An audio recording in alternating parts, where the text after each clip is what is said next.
Hello viewers, welcome to my YouTube channel. Friends, ये video सिर्फ और सिर्फ एडुकेशनल पर्पस के लिए है। Make your own analyse before investing.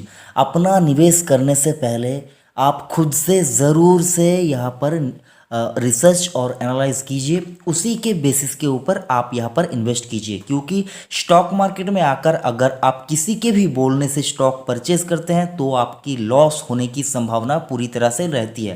तो ये तो था एक डिस्क्लेमर। उसके बाद देख लेते हैं वीडियो किस टॉपिक के ऊपर है। आपने तो थंबनेल के ऊपर देख ही लिया है किस टॉपिक के ऊपर है, फिर भी एक बार और बता दूं आपको। Best portfolio for next 10 year. Best portfolio for next 10 year. यहाँ पर आप देख पाएंगे ऑल सेक्टर्स कवर्ड, यानी कि जितने भी सेक्टर्स हैं उनमें से मैंने हर एक सेक्टर से स्टॉक को पिक किया है, तो आप देख पाएंगे। तो वीडियो शुरू करने से पहले आपसे एक रिक्वेस्ट करना चाहूँगा, अगर आपने अभी तक चैनल को सब्सक्राइब नहीं किया तो ज़रूर से इस चैनल को सब्सक्राइब करके रखिए। क्योंकि इस चैनल के ऊपर आपको ऐसे बहुत से वीडियोस मिलते हैं जो आपको इन्वेस्टमेंट करने से पहले देखनी भी चाहिए और जाननी भी चाहिए, और बहुत से अच्छे अच्छे स्टॉक के बारे में आपको पता भी चलती है जिनके ऊपर ज़्यादा चर्चा नहीं होती है। लाइमलाइट के ऊपर जो स्टॉक्स नहीं रहते हैं, जो कंपनियों के स्टॉक, तो उसके ऊपर भी हम लोग यहाँ पर फोकस करने की कोशिश करते हैं और आपको एक बेहतरीन पोर्टफोलियो बनाने में और अपने लिए एक बेहतरीन आगे आने वाले दिनों के लिए एक बेहतरीन कॉर्पस बनाने के लिए भी आपको हेल्प करते हैं। तो चैनल को सब्सक्राइब ज़रूर करके रखिए और नोटिफिकेशन आइकन को भी प्रेस करके रखिए।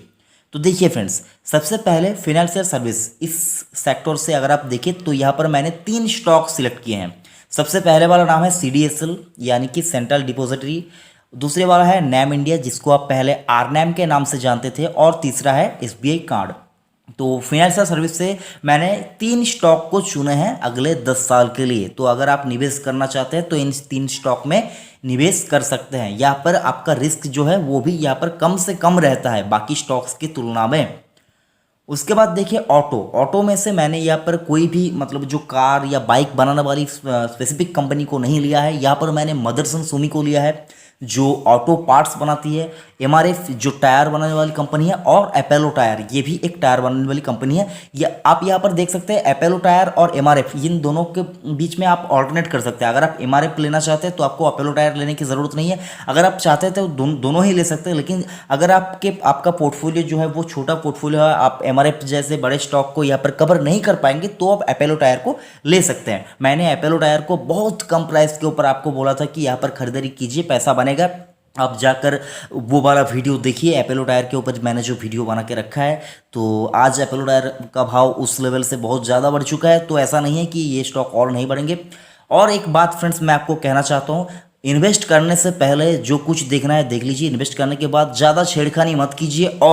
और एक बात, कभी भी एक साथ ज़्यादा क्वांटिटी मत उठाइए। क्योंकि स्टॉक मार्केट है, ये कोई फिक्स्ड इनकम नहीं है जहाँ पर आपको एक बार में पूरा पैसा दे दिया और आपको कुछ देखने की ज़रूरत नहीं है, पैसा आपको वापस से एक टाइम के बाद मिल जाएगा, ऐसा नहीं होता है। यहाँ पर आपको पेशेंस के साथ इन्वेस्टमेंट करते जाना है, ठीक है। ये इसलिए मैंने यहाँ पर SIP मोड का ही हमेशा जिक्र किया है कि स्टॉक मार्केट में भी आपको SIP ही करना है। कैसे SIP करना है? फॉर एग्जाम्पल मदरसन सुमी आप लेना चाहते हैं, लेकिन आप एक बार में पूरा आप 100 मदरसन सुमी आप चाहते हैं, आपके पास 100 स्टॉक हो मदरसन सुमी के, तो आपने एक दिन यहाँ पर जब गिरावट हुई तब 5 स्टॉक लिए, उसके बाद 5 स्टॉक 10 स्टॉक, ऐसा करके आपको लेना है। एक बार में पूरा नहीं लेना है। हो सकता है इससे आपका जो प्रॉफिट है वो थोड़ा कम बने, लेकिन लॉस भी यहाँ पर कम से कम होगा, तो ये भी आपको ध्यान में रखना है। उसके बाद देखिए इंश्योरेंस में से मैंने यहाँ पर 2 कंपनियों का ही नाम जिक्र किया है। तो सबसे पहले वाला है HDFC लाइफ यानी कि लाइफ इंश्योरेंस में आती है HDFC लाइफ, और ICICI लोम्बार्ड ये जनरल इंश्योरेंस में आती है।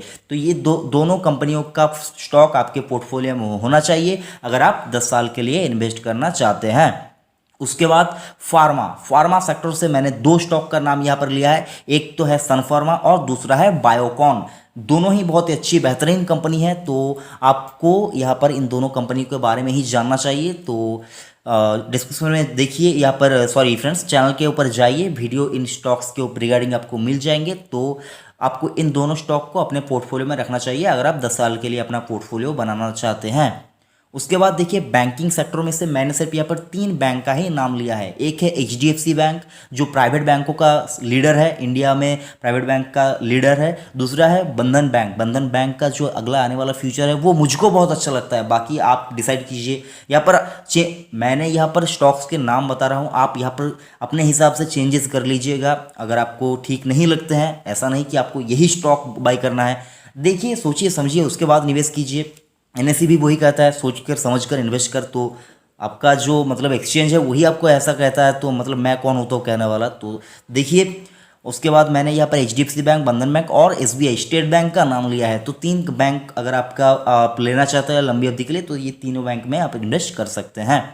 उसके बाद देखिए टेलीकॉम में से मैंने सिर्फ यहाँ पर भारती को ही चूज़ किया है। बाकी आप आगे आने वाले वीडियो में मतलब आप वीडियो पूरा देखिए, समझ जाएंगे क्यों भारती को मैंने यहाँ पर टेलीकॉम में सिलेक्ट किया है।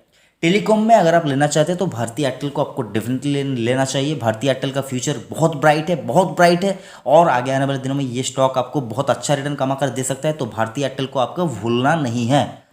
उसके बाद देखिए कंज्यूमर ड्यूरेबल में मैंने यहाँ पर सिर्फ और सिर्फ 2 ही कंपनियों के नाम लिया है। एक तो है वीआईपी इंडस्ट्री और दूसरा है बाटा। एक तो है बैग बनाने वाली कंपनी और एक जूते यानी कि शूज से रिलेटेड यहाँ पर कामकाज करती है। तो इन दोनों स्टॉक्स के ऊपर आपको नज़र रखनी चाहिए। एक स्मॉल कैप है और बाटा एक बड़ी कंपनी है, ठीक है। तो आपको दोनों के ऊपर ही नज़र रखनी है। मेटल में मैंने यहाँ पर 3 स्टॉक का जिक्र किया है। एक है टाटा स्टील, दूसरा है मिश्र धातु और तीसरा है हिंडाल्को। एक तो स्टील मैन्युफैक्चरर है और दूसरा एक सरकारी टाइटेनियम और कार्बन एलॉय वगैरह बनाती है मिश्र धातु। एक रेयर मटेरियल होता है जिससे बुलेट प्रूफ जैकेट बनता है।